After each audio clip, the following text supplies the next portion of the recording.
내야 수비 재편의 시작일까? 교육리그 성격의 울산 KBO 가을 리그, 이하 폴리그에 참가 중인 프로구단 롯데 자이언츠. 이번 해 퓨처스리그에서 활약한 젊은 선수들이 대부분 경기에 출전하고 있다. 정복은, 한태양, 박찬영, 장두성, 손성빈, 이호준 등 올해 주전으로 뛰었으나 더 많은 경험이 필요한 선수들까지 함께하며 폴리그를 진행 중이다. 동시에 1군의 차기 시즌 구상을 실현하며 검증할 수 있는 기회이기도 하다. 시즌 중에는 시도하기 어려운 다양한 실전 테스트가 가능하다. 롯데는 이번 무대에서 내야진 재구성의 시작을 알리고 있다. 최근 롯데는 교육리그 2차례 경기에 손호영을 배치했다. 그런데 내야수 손호영의 포지션이 생소하다. 지난 20일 장수 휴즈홀스, 중국와의 대결, 21일 대학 대표팀과의 경기, 22일 삼성과의 폴리그 경기, 3경기 연속 좌익수로 선발 출전했다. 3루수와 2루수가 주 포지션인 손호영이 외야로 나선 것은 사실상 처음이다. 2020년 LG에 입단한 이후 올해 롯데에 오기까지 6년 동안 외야수로서는 단 한 경기도, 단 1이닝도 출장한 적 없었다. 손호영은 지난해 트레이드로 롯데에 합류한 이후 큰 성과를 보였다. 주전 3루수 자리를 확고히 잡았고 타격에서도 가능성을 보여주며 102경기 타율 3할 1푼 7리, 398타수 126안타, 18홈런 78타점 OPS, 892의 기록을 남겼다. 지난해 팀 내 홈런 1위의 강타력을 증명했다. 롯데의 3루수 고민을 해소해주는 모습이었다. 그러나 이번 해에는 다시 성적이 하락했다. 지난해의 빛나는 활약이 일시적이었음을 증명해야 했다. 97경기에서 타율 0.250, 328타수 82안타, 4홈런 41타점 OPS, 636의 기록에 그쳤다. 무엇보다 수비에서의 안정감이 부족해졌다. 전년도 14실책에 비해 올해는 17실책으로 증가했다. 특히 3루수 위치에서의 실책이 16건, 2루수 1건, 이었다. 3루 자리에서의 송구 실수가 빈번해졌다. 시즌 종료 후 마무리 캠프에 참가 중이던 손호영이지만 폴리그로 이동해 이제는 좌익수로 출전하고 있다. 포지션 변경을 시험하고 있다. 내야에서 송구 문제를 보인 선수들이 외야로 전환하는 경우는 흔히 볼 수 있다. 짧은 거리 송구에 부담을 느끼는 선수들이 외야에서는 긴 거리를 던짐으로 송구 부담이 줄어든다.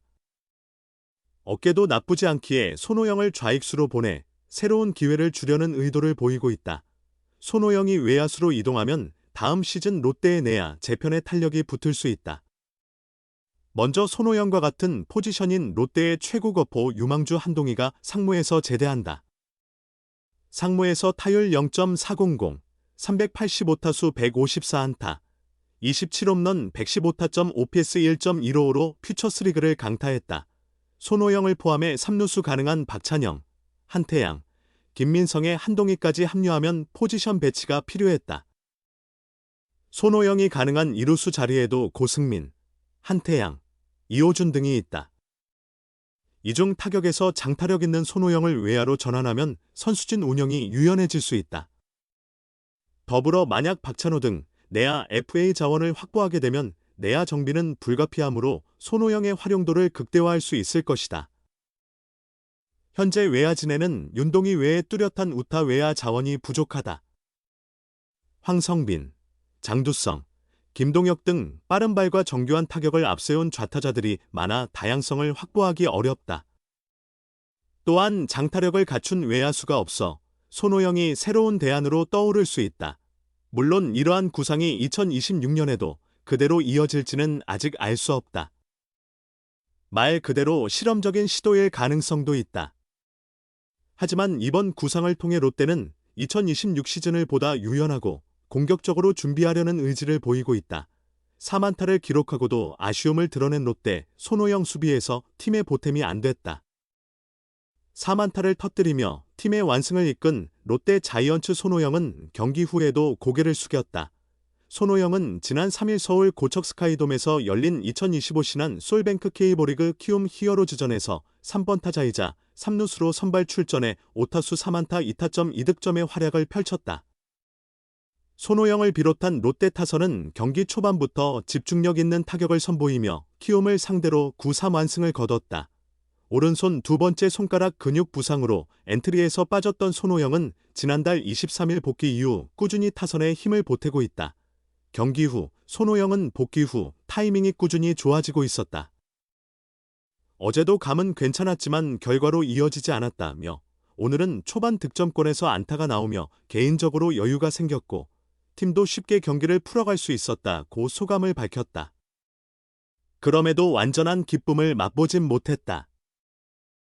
수비에서 아쉬운 장면을 남긴 것이 마음에 걸렸다. 손호영은 2회 말 1사 후 키움 김건희의 땅볼 타구를 완벽히 처리하지 못해내야 안타를 허용했다. 이후 5회 말 1사 1루 상황에서 키움이 득점을 내기 시작하던 순간 임지열의 타구를 잡지 못하며 실책을 범했다. 다행히 다음 타자 이주영이 삼진으로 물러나며 이닝이 마무리됐지만 추가 실점이 있었다면 경기 흐름이 크게 흔들릴 수 있었다. 이에 손호영은 오늘은 타격보다 수비에서 부족했던 점을 되돌아봐야 할 것 같다고 말했다. 그는 투수들이 이닝을 마무리할 때 수비로 힘이 되고 싶었는데 전혀 도움이 되지 못했다고 자책했다. 끝으로 손호영은 오늘 경기 점수 차가 있었지만 이런 때일수록 기본기에 더 집중할 수 있도록 하겠다고 다짐했다. 프로야구 롯데 자이언츠에 또 한 번 부상 악재가 닥쳤다. 내야수 손호영이 오른손 손가락 통증으로 전력에서 제외됐다. 롯데는 18일 부산 사직구장에서 열리는 2025 신한 솔뱅크 K리그 한화 이글스와의 홈 경기를 앞두고 손호영을 1군 엔트리에서 제외했다. 대신 육성선수 출신 신인 내야수 박찬영이 새롭게 합류했다. 손호영은 전날 17일 경기 5회 초 타석에서 상대 선발 투수 라이언 와이스의 초구를 공략했지만 중견수 뜬공으로 물러났다. 이때 오른쪽 검지에 통증을 느껴 6회 초부터 한태양으로 교체됐다. 이후 손호영은 다음날 병원을 찾아 검진을 받았고 타박으로 인한 근육 부분 손상이 확인됐다. 롯데 구단 관계자는 2주간 재활 진단을 받았다. 이후 2주 뒤에 재검진을 진행할 예정이라고 밝혔다. 지난해 초 LG 트윈스를 떠나 롯데에 합류한 손호영은 102경기에서 타율 0.317, 18홈런, 78타점, 70득점, OPS 0.891을 기록하며 팀의 복덩이로 불렸다. 올 시즌에도 초반 부진을 극복하며 타율 0.253, 2홈런, 22타점, 18득점, OPS 0.613으로 반등하던 중이었으나 예기치 못한 부상으로 당분간 출전이 어렵게 됐다. 현재 롯데는 손호영 외에도 황성빈, 장두성, 윤동희, 나승엽 등 핵심 선수들이 부상으로 이탈한 상황이다. 4위 삼성과 5위 KT에 각각 0.5경기, 한 경기 차로 근소하게 앞서 있지만 주전들의 연이은 부상으로 3위 자리를 지키기도 쉽지 않은 형편이다. 한편 두산 베어스는 투수 김유성과 내야수 박계범을 1군 엔트리에서 제외하고 대신 투수 김정우와 내야수 김민혁을 등록했다. 키움 히어로즈는 투수 윤석원을 1군으로 올리고 대신 투수 윤현을 2군으로 내려보냈다.